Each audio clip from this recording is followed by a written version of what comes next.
Hey everyone, welcome to iMore.com's weekly show focused on everything iOS. From news and how-tos to app and accessory reviews, this is iPhone and iPad Live.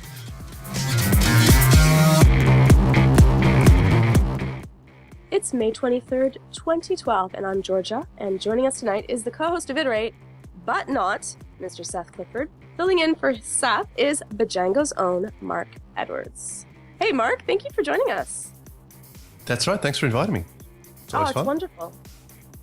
Also joining us is 9 to 5 Mac's ace reporter himself, Mr. Marc Gurman. Hey Marc. Hi. How are you doing? Doing good. How about yourself? I'm sick as can be, but I am going to try to pull through and not sneeze an infinite amount of times through the show. So, rounding out our panel is the editor-in-chief himself of iMore, Mr. Rene Ritchie. Hey Georgia, how are you? Besides sick. I'm still good. I'm still about the same as when the Gurman asked. You've got a little Demi Moore thing going on there with the throat. It might increase our ratings. Right. If you just listen to the show. If you don't watch, but you listen, it could be a better show than ever. It probably is. It probably would be. And of course, I'd like to say hello to the chat room for joining us today. Hey, chat room. How are you, chat room? Well, let's get straight to it and deal with some interesting things that we are giving away. We're giving away everything now, Rene. Yeah, we just gave away 4 iPads with Scout, and now we're giving away either an iPhone or the tablet of your choice from SwiftKey. It's crazy. Right. What other tablets are there? None that I know of. I'm sure maybe people at Android Central know of one, but I feel like the ShamWow guy. It's like, not another tablet! But you can choose whichever tablet you so would wish or any smartphone. So go take a peek and enter. You cannot win if you don't enter first. Chris Parsons in our chat room is pointing out that there's a playbook and some Galaxy Tab something, and then he said wiggle, wiggle, wiggle, wiggle, wiggle, wiggle, wiggle, and I'm not sure what that means. Let's go through Iterate 22, gesture-based interfaces. So I'm going to call you Marc. I'm going to call Marc, and Marc Gurman, the Gurman. Fair enough, so that we can tell the difference in between the two. Is that all right with both of you? Sounds good. I think I got the good end of the deal there. Oh, the Gurman's a cuter name, though. You have to say that's a pretty cute name. It is good. Yes. Thanks. Marc, could you tell us a little bit about what you discussed this week on Iterate? Yeah, sure. So we're very fortunate to have Josh Clark and Phil Ryu on, I hope that's how you pronounce it, on Iterate discussing gestures, buttons, a lot of discussion about clear and gesture-focused interfaces. So lots of good discussion there if you're into interface design and want to kind of see where these things are heading and possibly where some of the traps and pitfalls are and things that aren't such a good idea. And Marc valiantly championed the button. I tried. But I think that they're not going anywhere. So yeah. And by the button you mean the home button? No, buttons on interfaces, like the back buttons on interface. As in an icon, you tap it, that's it. It does something. Obviously, a lot of applications are coming out now where they heavily use gestures to swipe, and that means there may not necessarily be hints on the interface on how to use the application. So that's kind of a bad thing in that you're just sort of left with this blank screen and you have to work it out for yourself that, 4-finger double tap does whatever it is, open the library. Or you hit a button like an iPhoto and it lights up like a Christmas tree. Yeah. Yeah, definitely. So, I mean, lots of interesting discussion. And I think even though I did champion the button, I think we all pretty much agreed on a lot of points anyway. So there was lots of good ground covered. Well, I agree. We're going to get into some there's been a swarm of rumors that have been coming out, and one of them, and I'll bring this right to the Gurman, the 4-inch iPhone. 3.9999999999. Marc, class action lawsuit waiting to happen. Gurman, I so want to call him Marc. Gurman, what do you think, about the new swarm of rumors that have been coming out? Are you Well, excited? I think it's really exciting. Like when you see rumors from this amount of sources, especially the three mainstream sources, Bloomberg, Reuters, and the Wall Street Journal, being augmented with some of the other sites, I think it's a pretty sure thing that we're going to see a bigger iPhone screen when the new iPhone comes out this year. A lot of the sourcing seems solid. There's like supply chain sources and sources within Apple, based on what I can tell from the different publications reporting a 4-inch screen. And I think anything having to do with the iPhone getting a major change, like a screen change, is a really big deal. We've been stuck on the 3.5-inch screen for a long time, and with Android and all these other phones coming out with larger screens, I think the time is right for Apple to move their screen to the next level. We got Retina a couple of years ago, but now it's time to take, the display to the next level. And Apple's really apparently a software company lately. They've been making, minor changes to their iOS hardware in the last couple of years, but really, really big changes to their software. And I think the screen change for the new iPhone is really going to be software based. What they're going to be able to do with the approximately extra half an inch. What I heard was that, like on the home screen, for example, they're going to add a 5th row of icons besides the, the stationary dock at the bottom of the screen itself. So you'll be able to fit 4 more apps per home screen. People with tons of apps, even who use up folders, they're still going to be able to get, 16 times 4 times each available home screen of more applications. So I think that's really good. And then what they're going to be able to do in their apps, being able to read more email at a time, look at more calendar events at a time, see more messages, tweets, etc. at a time. It's basically, making the screen space longer. I think that's going to be really great for the consumer and developers as well, who will be able to develop games, and these games will be able to have, more content, bigger controls. I just think it's a plus for everyone. Some developers may have concerns about their apps not automatically, running on the phone. I don't know how Apple's going to do it. Maybe they're going to put 2 black blocks on either side of like a 3.5-inch user viewing area, but I'm sure developers will be able to, rewrite their apps or, enhance their apps to take advantage of the screen. So I think, the iPhone screen getting bigger will only be better for everyone. So it's very exciting. Is that a direct segue to Marc Edwards explaining why Consume will be golden, but something like Sideways would take some tweaking? Yeah, look, it could be. Obviously, there's some significant changes if they go for the taller screen. Depending on how, I guess there's a question for Marc, and I can just call him Marc because I couldn't meet anyone else. Unless you're talking to yourself and then you need to see me, Yeah, with their, exactly. So do you think the entire screen real estate will be developer accessible? Yeah, I definitely think it will be developer accessible. It won't be, you won't be able to have your, content stretch out automatically, I don't think. I think they'll put like black bars or something, but I think maybe there'll be an option to add more content onto the screen. Like just like when the Retina display came out on the iPhone 4 and on the new iPad, like developers were able to rewrite their apps to take advantage of the more higher pixel ratio. But and for stuff like UI table view, I mean, that's almost like you just get an extra row. That almost auto corrects itself. Yeah, that part of it's easy. If you've got a highly custom app, then obviously it makes it a little bit difficult. But that's, I guess Apple don't necessarily care. It's not really their problem. So my question is this, like, let's say, I know Sideways is an iPad app, but let's say Sideways was an iPhone app, and then you now have Sideways pillar boxed basically on a 16:9 iPhone. You're going to make a version that fills that space. So now do you have 2 versions of Sideways? And people who already bought it are going to be upset because they have to buy the widescreen version. Do you do a double binary? And then if it's already a universal app, you now have 3 versions of Sideways and a really chunky fat binary? It raises a lot of questions for me.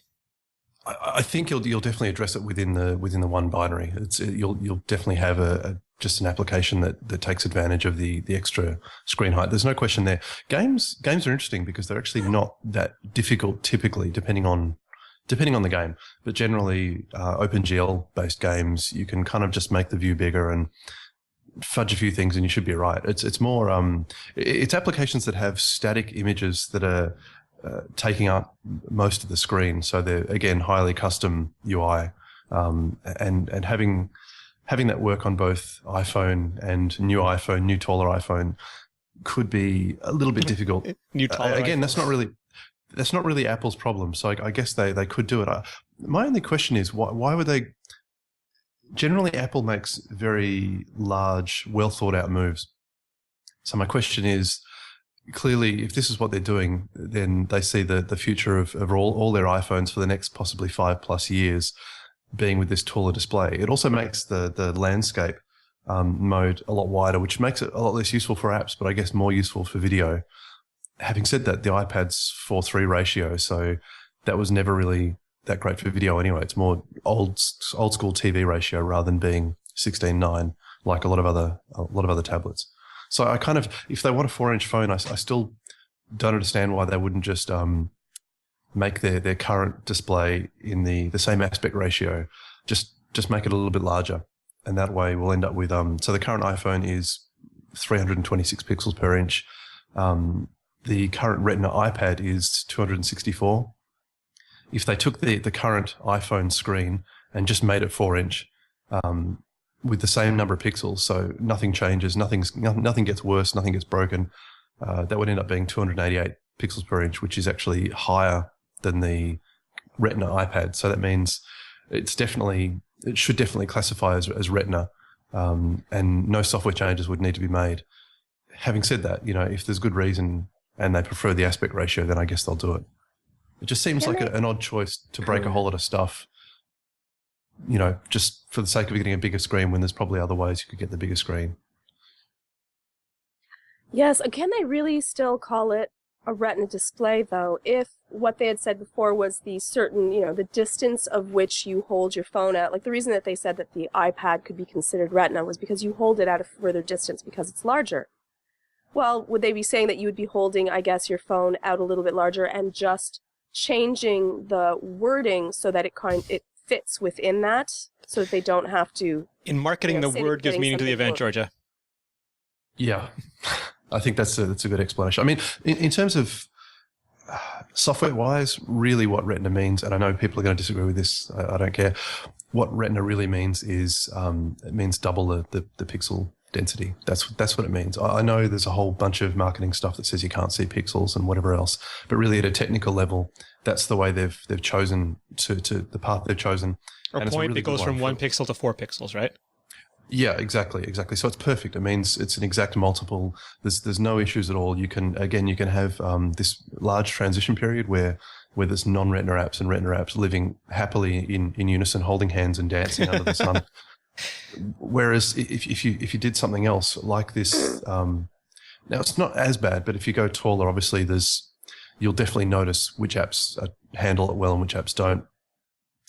I spent the afternoon, Mark, doing like about 30 different mock-ups just to try, because I hadn't seen a lot of landscape mock-ups, and what I found it broke was much more in the landscape model than in the portrait model, definitely. Especially things like the landscape keyboard, because do they stretch it? Do they scale it? Do they split it? Do they pillar box it? Do they add additional keys to extend it? This whole thing raises so many I know Apple already has if Apple is doing it, they have had Scott Forstall locked in the basement, no 50-cent time, just working on that UI. But as a mental exercise, I think it's fascinating to figure it out. Yeah, I mean that the solution is just a whole lot of hard work. So I guess my question is the payoff worth it? Is this taller format going to be the one that they stick with for 10 years? If it is, great, sure, do it now, rip it off like a Band-Aid. We're all going to go through a whole bunch of pain, but it doesn't matter because that'll be the end goal. Whereas if, like Samsung, they're going to increase the screen size by 0.2 of an inch every 6 months, that's obviously a bit of an issue. So, I mean, that's not Apple's way, and they're not going to do that. But I definitely think there's a whole range of options available. And like Rene said, if they're going to do it, they've already made that decision anyway, and we'll all just have to live with it. Now, I think Mark heard similar to what I did, which is that they might not have decided. They have a prototype that is 3x5, and they have a prototype which is 4, and they have sufficient time to still make that decision. Is that accurate, Mark? Yeah, they definitely have like, the 3.9999999 and the 3.5, and sounds like they haven't decided what they're going to do yet. And just like with the 4S launch, so what I understand, it really came down to software. And I think it might come down to software in this case too. You're talking about like, what are they going to do with the keyboard? What are they going to do with the app user interfaces? What are they going to do with the home screen? So I think, that decision, the complexity of that decision, they'll test it and see what, how usage goes with the larger screen. And, that's all software based, software manipulation. So I think it'll come down to what does the software do better on a 3.5 or a 3.999. Okay, I'll call it a 4-inch from now on. And we've seen that before, right? Like we've seen them have more audacious prototypes and more conservative ones just in case. Right, yeah. They definitely have multiple prototypes, and, they choose at the last minute. Like there was a story about the iPod Touch, like the 2009 one, the 3rd gen, they were able to rip the camera off at the last second before production. And that was just weeks before, the thing came out. So they changed the screen to glass in 3 weeks for the original iPhone. Right. The plastic to glass screen swap. So, they do have plenty of time. And, this thing's launching in the fall, October, right? According to you guys. That's what we heard. October. Right. So, they have so much time. It's only mid-May right now. And I think when WWDC goes by, when they have, a set goal for an iOS launch, when they have, a better idea what iOS 6 is going to have, the public has a better idea what iOS 6 is going to have, it'll be easier for them to make the software decisions, the custom build of iOS that they're going to need for whatever this new phone is. Now, I have a theory for you guys, and I want George's opinion on this, because I noticed she's escaped thus far giving an opinion, so I'm gonna knock it over her court. There's 2 reasons that Apple tends to do things. One is I'm gonna call the Tim Cook reason, and that I hate you because that was my question that was going to be to you. But anyways, continue. You're gonna have a better answer than I would. The Tim Cook reason to do anything at Apple is, and Matthew Panzarino said this really well, is to sell more iPhones. I call it the go-to-market reason. If they want to sell tens, if not hundreds of millions of these devices. So if by changing the screen they can sell more, they will do that. The Jonathan Ive reason, and he stated this very plainly recently, is that he doesn't want to make different. He wants to make better. And he also recently said that his entire goal is to simplify, clarify, and make the experience sort of more transparent for the user. He doesn't want the user to see all the fuss and muss of design. He wants them just to see a beautiful end product. So my question is this, Georgia. Would a 4-inch iPhone solve both of those problems? Would it potentially sell more? Like, would you be more interested in buying it? Because a lot of people maybe didn't buy the 4S because it was quote unquote the same. And would it make, especially a long iPhone, it would be more screen than faceplate. Would it make a better experience because you'd see more content?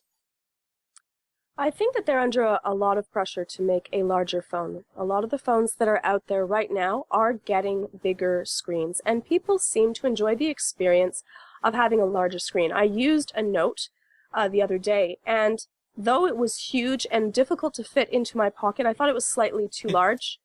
It was actually an enjoyable experience, and the ability to manipulate things on the screen were easier. Do I think that it's going to be a better user experience? I'm not actually sure about that. I'm very used to my phone being the size that it is and its aspect ratio. I think that at first this would depend on how they end up doing it, but like it's going to seem long to me. And I think that's going to be a little bit unusual for the way that I interface with my phone because I'm so comfortable, and it's been the same screen size for such a long amount of time. It's been like that forever. So I think that it's going to be a growth period. I think that people are going to appreciate the larger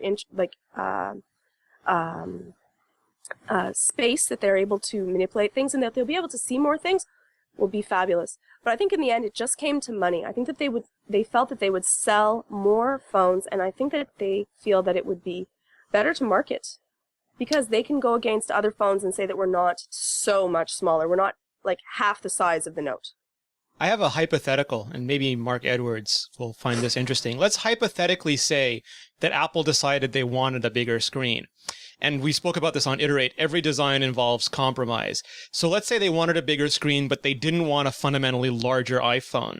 And the size of the side bezels cannot be changed that much. There's various reasons for antennas.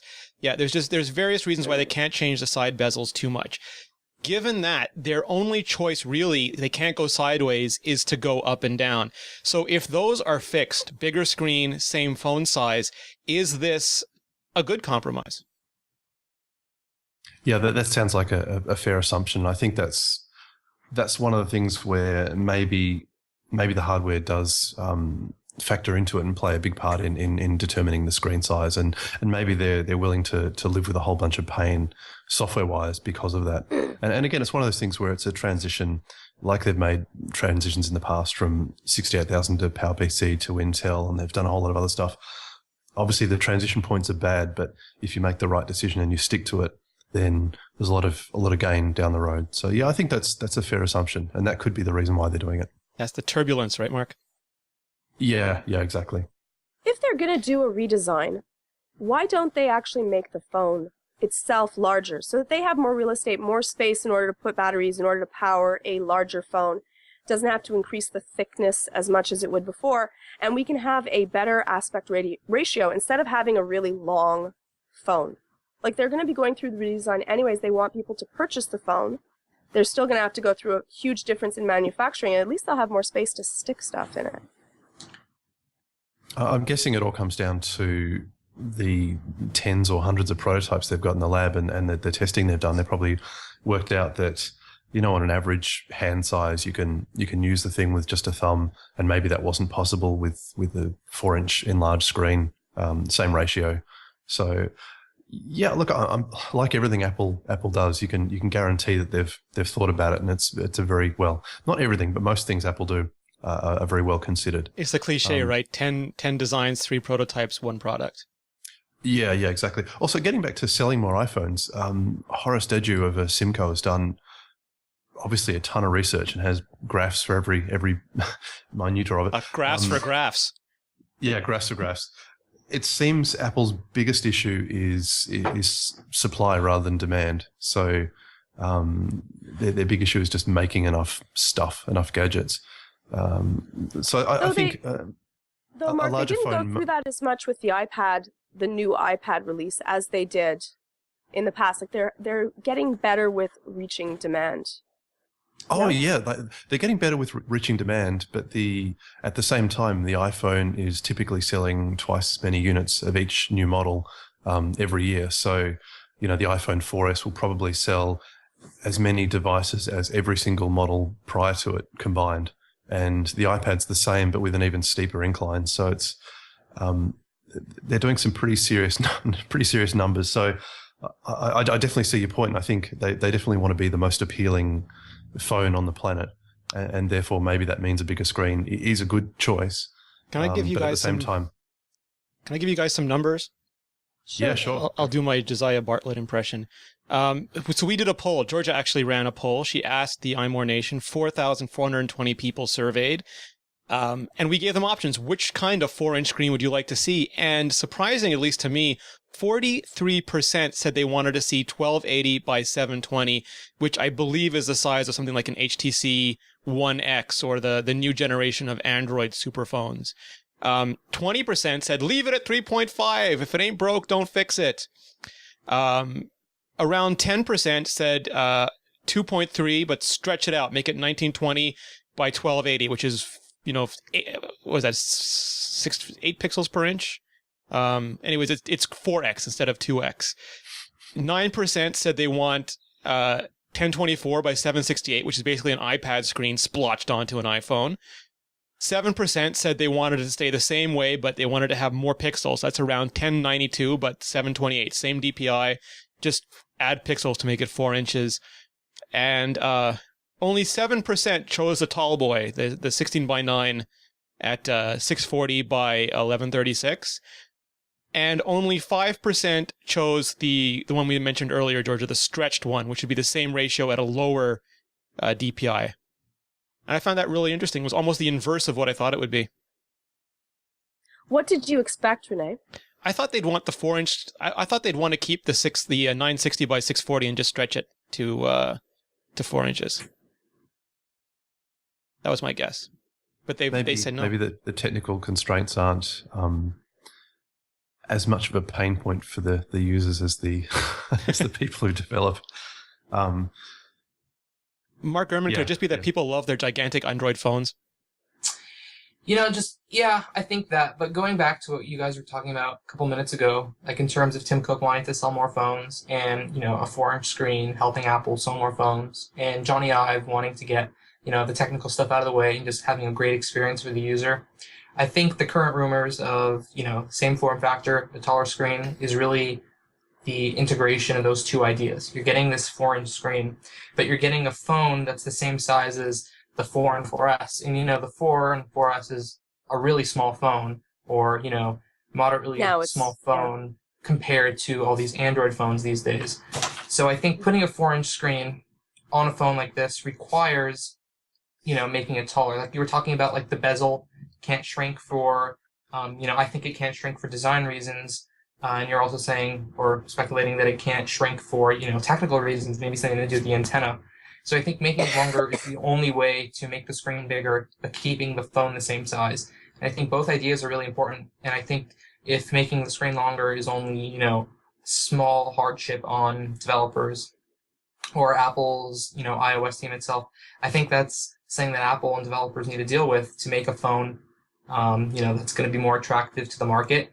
Like developers, their app revenues are only going to go up if more phones are sold, and with Android really taking over the market with these larger phones, I think it's Apple's duty to do something like that, to keep their customer base up and to keep the developers developing apps for the iOS platform. So I think a longer screen on the same size phone is the best deal for everyone overall. The one thing that's interesting is that... Sorry, do you think that would be better than keeping the aspect ratio the same and just having a, slightly larger phone? Do you think that the phone being small is such a boon right now for Apple that they have to keep it similar in size? I think it's extremely important. You have 10-inch iPad. You have the upcoming 7-inch, 8-inch iPad. Now you're going to have this phone. Like when you look at the size of what the 7-inch iPad is going to be, what this 10-inch iPad is, and then you look at the size of this phone, you don't want the sizes of these devices to be too close in proximity to each other. So I think depending on how big the 7-inch iPad is, not the screen itself, but like the whole hardware when you hold it in your hand, looking at that compared to the 10-inch iPad and then looking at it like that at the phone, there needs to be a clear distinction in terms of overall device size. And I think, keeping the phone at the size that it is right now, but upping the screen a half an inch is, Apple's best method in terms of overall hardware size as well. Yeah, I know that we're probably not going to get it, and I might be in the minority for wanting this, but I would actually appreciate to have the phone have the same aspect ratio, because that's what I'm used to interfacing with. But just, like if it was, an inch larger, it would be fine to me. Like it would not make any difference. The screen would be bigger, and I would keep the same aspect ratio. So, I have a bit of a tangent just for a second. Some people say that Apple doesn't need to respond to Android because the iPhone on a lot of the big US carriers outsells every model of Android. But what we don't know is if people are compromising on the screen size they want because they would rather have an iPhone with a screen maybe smaller than they want than an Android phone with a screen size maybe closer to what they want. So if Apple does go to 4 inches, I think they probably did the math and realized that some people who are choosing Android merely for the bigger screen, who are compromising differently, would go iPhone if they had both those options available to them. I don't think it's a fair argument to say that Apple's outselling them at this size, so they should just stick with it. I don't think that's an Apple sort of a thing to do. Though Apple has changed. Yep. I think they want what's... Oh, sorry. Oh, no, please continue. I think they want, obviously, the what's best as the best fit mainstream device for the most number of people. So, obviously, that doesn't mean a 5.5-inch phone. There's got to be some kind of happy medium. And when the iPhone was first released, it was a big phone. I remember comparing it to the phone I had at the time, and it was huge in comparison. So there's that aspect. The other thing that we haven't really discussed is this transition is going to take a long time. It's possibly going to take 5+ years, because you've got the 3 years for the iPhone models to shuffle down the line. So the new iPhone, or whatever it's going to be called, ends up becoming in the 3GS position. If the 3GS ever goes away, Mark. If it ever goes away. And then you've got another 2 years for contracts for people, to support. And that's really that's cutting off support quite quickly too. So I think, again, this is, if Apple is going to change the resolution of the display, it's a big move with massive ramifications. Rene, can we talk a little bit about the micro dock? Sure. That's a story we heard a while ago.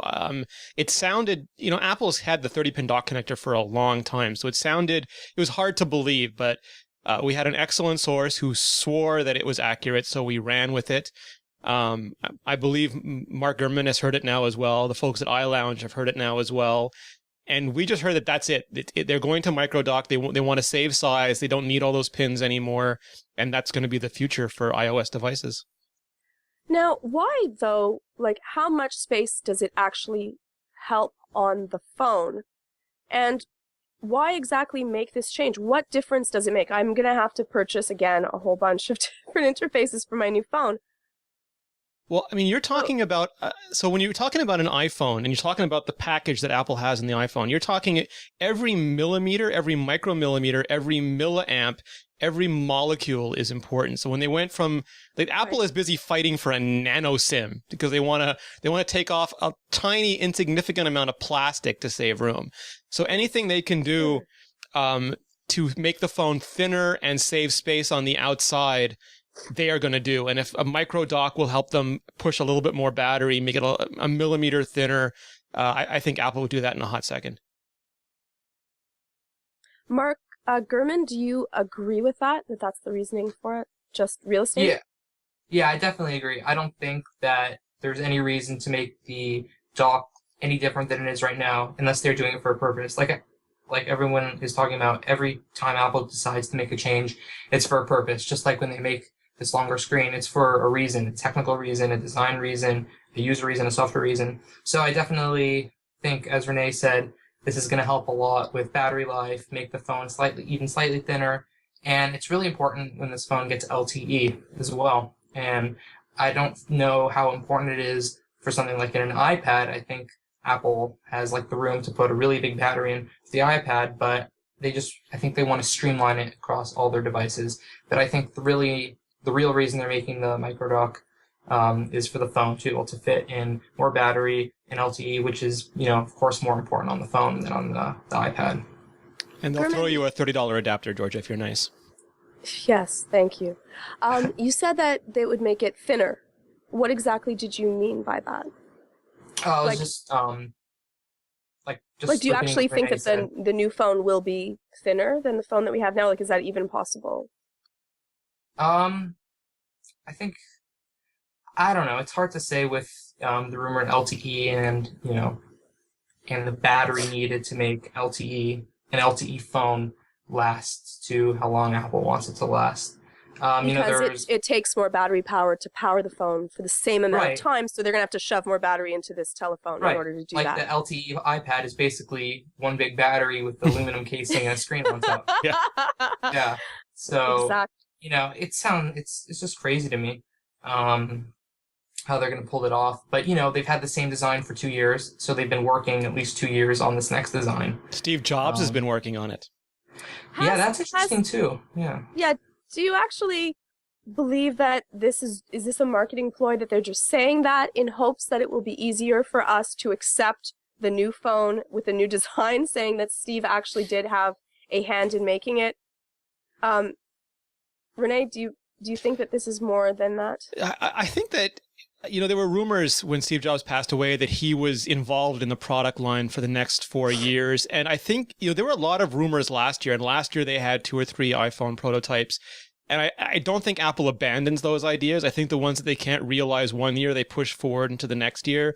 So it's quite possible that the stuff that part of the stuff making it into this iPhone, even the next iPhone, is stuff they were working on 1 or 2 years ago. So I think it's absolutely possible. How much it will be a direct correlation or how much it would just be ideas that have been expanded on, I don't know. But I think that they're definitely ideas that have been in play for a while. Rene, can I ask you, is it going to keep a glass back? We don't know. We only heard that so far they had not decided to change the back. They might. So the thing is, it's going to come down to science. Marc Gurman said this earlier. If the radios do not work with a metal back, we will not have a metal back, no matter how much someone design-wise may want it. Apple learned the hard way that you have to be very careful with antenna design, and they will do everything they can to have as transparent an iPhone radio-wise as they can. I mean, Nokia made us... By saying that, you're referring to antenna gate that happened because of the outer casing on the iPhone 4 that when you held it a certain way, we lost signal. Yes. I mean, and also the original iPhone as well. Having a metal design that didn't work out too well for them. Really, the 3G and 3GS were far better antenna wise. Right, and that was with a big really sexy design. There was a big honking piece of plastic cut out of the aluminum on that one, anyway. Yeah, there was, which is obviously what they do with the 3G iPad models as well. Yeah. But it seemed like that was the main design change. That was a big part of the decision going from the original iPhone to the 3G and 3GS was, hey, let's get rid of this metal that's not really working out too well for us. Yeah, B-Rad in the chat room is talking about liquid metal, but it goes back again, like the iPad has 2 antennas in it. It's so important that they put 2 antennas to get more bands, more different technologies in there. And depending on what they decide they want to support, for example, would an LTE iPhone be okay if it's North American LTE only the way an iPad is? I'm sure Mark Edwards in Australia would much prefer to have one that supports LTE in his country too. And that means the antenna has to support it, or Apple has to make multiple SKUs again. And it's going to come down to a lot of science. Yeah, and you got to remember they're not making just one-off products that kind of, it's okay if it sort of works for most people or for some people. They're going to sell hundreds of millions of devices, so they can't really risk it. They have to get it absolutely right. There's an analogy that I don't like making, but I think it's apt, is that like for a company like Samsung is happy to nuke the future. They will drop so different product that they just think that they'll carpet bomb it and hit something almost by accident. Apple shoots one missile. It's not a giant nuclear bomb. It's one missile, and they adjust it carefully and hits a specific target, which means you have to be a lot more careful in how you hunt.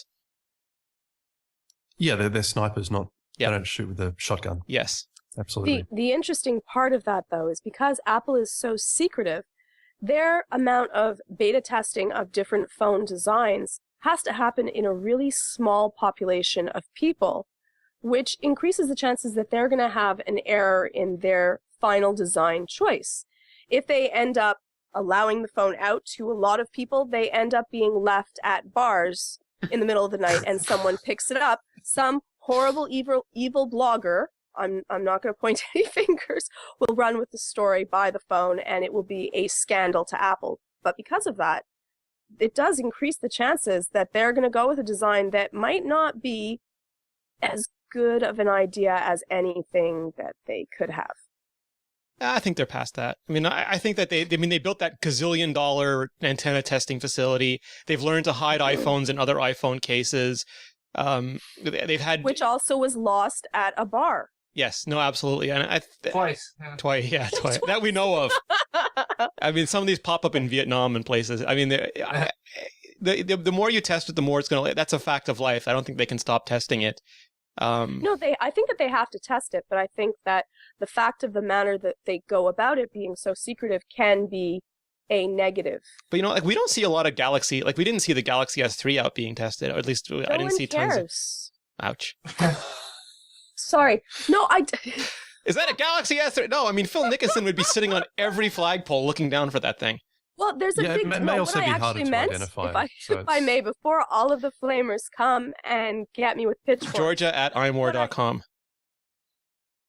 The other aspect is Apple obviously have a TikTok thing going on, so it's only every second generation that this is a real issue for. The 4S is obviously a lot better than the 4 in terms of antenna. Not that I ever had issues with the 4, but they get to tweak the design to the with hundreds of millions of testers. So that it's only every second year, and depending on how risky they are with the new iPhone design, it may not really be an issue anyway. I mean, they could say it's an Android phone, right? I mean, who would know? No, this is not the new iPhone. This is a Samsung Galaxy S 3.2. Oh, great. Keep going about your business. That would be funny, having it in a Samsung case. That'll open a whole bunch of lawsuits. But my point was actually that because Samsung comes out with more phones, each phone itself, I'm sorry, Lloyd. Lloyd is very hurt with my comment. But because they come out with so many more phones, each phone itself carries less weight. Yes, that's fair. It's still going to be a story. And Phil, don't hate on me. I know you'd still be excited to carry it. But it's not going to make Okay, I won't say. I'm just... Moving right along. It was interesting. And then hot on the heels of that, we hear from an Apple board member, the guy from J. Crew, Mickey Drexler, that Steve Jobs wanted to make an iCar. We've all wanted an iCar. I mean, be honest. Yeah, we've all wanted an iCar here, like a car with no license plate, one button. One button. Mark Edwards, you want a one-button stunt car? It would have no wheel. Oh, yeah. No steering One wheel. Yeah, it would have a nano dial, an iPod nano dialer instead of a steering wheel. Exactly. You would just press a button. It would just say home, and it would just drive home. Network not available. Yes. Say network not available. They've got lots of crazy ideas, and I mean, this goes back to Steve being involved in a whole lot of other, the iPhone, new iPhone, and a whole lot of other products. Of course, they've got crazy ideas up on some secret whiteboard in a dungeon that only the top execs are allowed to visit.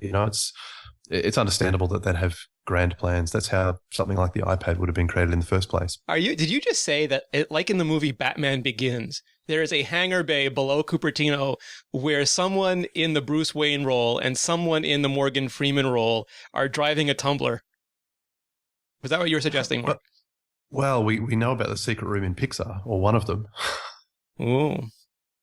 I'm sure there's secret rooms at Apple. Because that's my question. I mean, they made such a point that the iPhone did in so few years so the Mac took 30 years to sell millions and millions of units. The iPod took, what was it, 7 or something? The iPhone 3 or 4 or 5, the iPad 2. What can Apple do that's faster growing than that? Would a mini iPad outsell even the current iPad? Would an iCar get that level of consumer adoption? Is there a clear next target for Apple? I think that the next target for Apple, the easiest jump for them would be a television. It makes sense. It could integrate music, internet, and TV, which is already somewhat happening. Plus, they already understand screens. They already understand user interfaces. We already have the Apple TV box in itself, which makes it a simple process. I think that a car is a huge jump. They don't have, and they might, but they're not really in bed with other companies to make car parts. But to make a television set, I think that that's right on the money. Mark Gurman, do you have any thoughts? Yeah, Apple's, go-to-market company, and a car's not a go-to-market product. I can't even begin to think what Apple would charge for a car, how they go about a car. That's a good point. Yeah, but they partner with a car company. Would you line up to buy one every year? Right. Yeah, no one's going to line up for a car. And in terms of selling a car, you go through so many different ways of selling a car. It's completely different than your basic consumer technology product. I completely agree with Georgia. I think the next step of, what we've seen from Apple would be an actual television. It's basically integrating everything from the past 10 years that Apple's made. And I think that's not really a jump. It's just like the evolution of Apple Inc. I think a car is a complete revolution of a company. And I never see a car happening. It's not a product that consumers are going to line up to get. A TV is not going to be a product consumers line up to get, I don't think, but it will be pretty close. A car is just way over and beyond. Plus, if we could integrate, like they already make screens that are as large as some people's TV screens. So, and it makes sense to not have a screen for, like, I have my computer on my lap, plus I'm watching television at the same time, plus surfing the web, usually, looking at some sort of crazy cat video, probably, or surfing Reddit. But this would make sense to just have one place where I can watch my TV. Anyways, they're next to each other in the first place. Why have both? You just said that you have your computer on your lap, your iPhone in one hand, your iPad in the other hand, so your next device has to be freestanding. It would be nice to have it just all on the screen, to be able to just take a look at my, to have the pop-ups up. I think that Apple could do. I think that people would enjoy that. Mark Edwards, I know you worked in the industry. Yeah, I guess that I think Georgia nailed it in that the TV is essentially a screen, and there isn't much else to it, and that's kind of Apple's area. And also the TV industry seems like it's ready for disruption. Really, I know there are internet-enabled TVs, but it seems like a bit of a mess. It's not really working that well. It seems very similar to the mobile phone industry pre-iPhone. So I think that kind of works. They can really take that to the next level, and there's a whole lot on offer, and they've already got the content and everything else. The car seems a little bit strange in that, I don't know if there's a disruption that's right for Apple within the car industry. Obviously, and it won't support right-hand driving in Australia. Yeah, exactly. We won't get it for a while. But it just seems like the car issue, the cycle time for products is a lot longer, and I'm not saying Apple wouldn't want to do it, but it just doesn't feel like an industry that was previously hardware dominated that now will become software dominated and put more of a focus on user interface. And that's traditionally, when you look at it, that's exactly the industries that Apple has disrupted every single time. So, TV, absolutely. Car, not yet. So much. Yeah, not so much. Plus, Mark, wouldn't it be fabulous if Apple could revolutionize the way that we get television shows, the same way that they did with music and with apps? Oh, God, yes. So that I could get Game of Thrones for 99 cents without having to, to find ways to go around it, to force the issue, just like they did with the music industry, which was giving them quite a hard time. And then with books, what's left? I'm now forced to have to get all of HBO to get my one television show, which makes me an angry consumer. And that's not a good thing for anyone. And if you want it on your iPad, you have to subscribe to it on your TV and then fill in the damn box. You can't just get it on your iPad. And you can't AirPlay it once you've done that. Even though even though you prove you have it on your TV, you can't push it to your. It's the most ridiculous thing. Yeah, so that's it. You guys have just described it. It's ripe for disruption because it's something that's a massive pain point right now. It could be done a whole lot better. And again, and people are angry. What we're talking about is software. It's a giant screen. Yeah. So you would, if someone provided a good solution for that, you probably would line up and you would buy it. And Apple could do it because they've already shown, again, other companies that would come in, there are some that could also implement this that people would trust and jump on the bandwagon. But if Apple does it, the first people that made applications did well. This is the thing that the more people that jump in, the faster people will be like, yeah, you know what? Twitterific day one, I'm just calling it. Yeah, I'd love to see them really take on the distribution. The great thing about apps is anyone could sign up to be a developer, and you can, spend however long building your first app and just push it out there, and you don't need anyone else involved. The issue with, and I realize there's quality problems, but I'd love to see that for music and TV. I don't think they'll do it, but imagine you could just sign up as an artist and push your songs out. And again, I know there is ways you can get onto iTunes. You can use CD Baby. Yeah, CD Baby, and there's a whole bunch of other services. And to be honest, I've done that, with friends, and that's great, but it's not the same as actually. Oh, hang on. I'm searching iTunes. Your own content. Oh, here we go. Everyone take a look. Oh, that's awesome. Yeah, so, but, and just to put, the Samsung already makes TVs. Apple would no doubt have their manufacturing partner, Samsung, help them manufacture a TV, at which point Samsung would probably come out with an STV fairly soon thereafter, and we can have yet more patent fund. For better phone. Mark, just for clarity, Mark Gurman, just for clarity's sake, is Drexler being walked to the back of a woodshed right now and smacked around for revealing the iCar? I don't think so. I don't know. Why would he? He's a good board member, great connections. Go talk about the iCar. Don't say anything about the mini iPad, but talk about the iCard. That'll throw him. I mean, But they're Mark not Gurman, working you can on say that it would have actually. been completely different if Steve was still alive. Heads might have rolled. See, this is my theory. I think that Steve Jobs was really passionate, but Tim Cook has that Secret Service assassin look in his eyes. Like, he's quiet, but I think he would actually kill you faster because he's so quiet. He won't jump up and down and yell at you and try and Omega beam you. You would just be talking and suddenly you'd be choking and falling down, and Admiral Nida would now be in charge of whatever you used to be in charge of. That's my guess.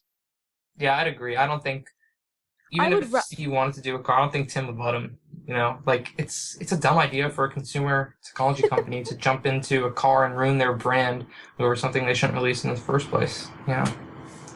I don't think that if I had to face two people and I was going to be sacrificing an iPhone in front of them, I would choose Tim Cook hands down. And if you're not sure, just take a look at the Steve Jobs Ninja doll. Yeah, see, I think Tim would yell at you and Cook would just walk away because he'd be already dead. Like, Jobs seems to care one way or another about whether you know it. And He wouldn't kill you. He would just torture you Yes. for a very long time. You would just disappear. Just like that poor guy that lost the phone. Whatever happened to him? You're on fire tonight. There's not a single person who's not going to email you a hateful letter tonight. Maybe Powell will. No. Yeah. Nice. All right, I'm going to go around the room. Marc Gurman, sir, where can we find out more about you? You can find more about me at 9to5mac.com and Twitter at Marc Gurman, Mark with a K, Gurman. Awesome. And Mark Edwards, how about you? Yeah, I'm Marc Edwards. That's Mark with a C on Twitter, or Bjango on Twitter, or bjango.com for our apps, or Iterate TV. Yep. And we have another show, I think, this Monday with, can I say who the guest is going to be, Mark? Yeah, I think you can. Louis Mancha. Which will be very good. Be a lot of fun. Georgia, now that I see you ducking away, where can we find out more about you? I'm back. You can find me on Twitter at GeorgiaTIPB. I'm retro that way. And you can also find me on the website, www.imore.com. And you can find me at Rene Ritchie. You can find all of us at iMore. You can email us at podcast@imore.com, or just leave a comment on the show when it goes live on the blog. You can find all of our shows at mobilenations.com/shows. And if you haven't already, please go to iTunes. Please subscribe to the show. Please leave a rating. It helps them feature us and helps us find more awesome people to join in. Guys, thank you so much. That was fantastic. It was Thanks a a lot. lot of fun having everyone here. Thank you so much for coming on and joining.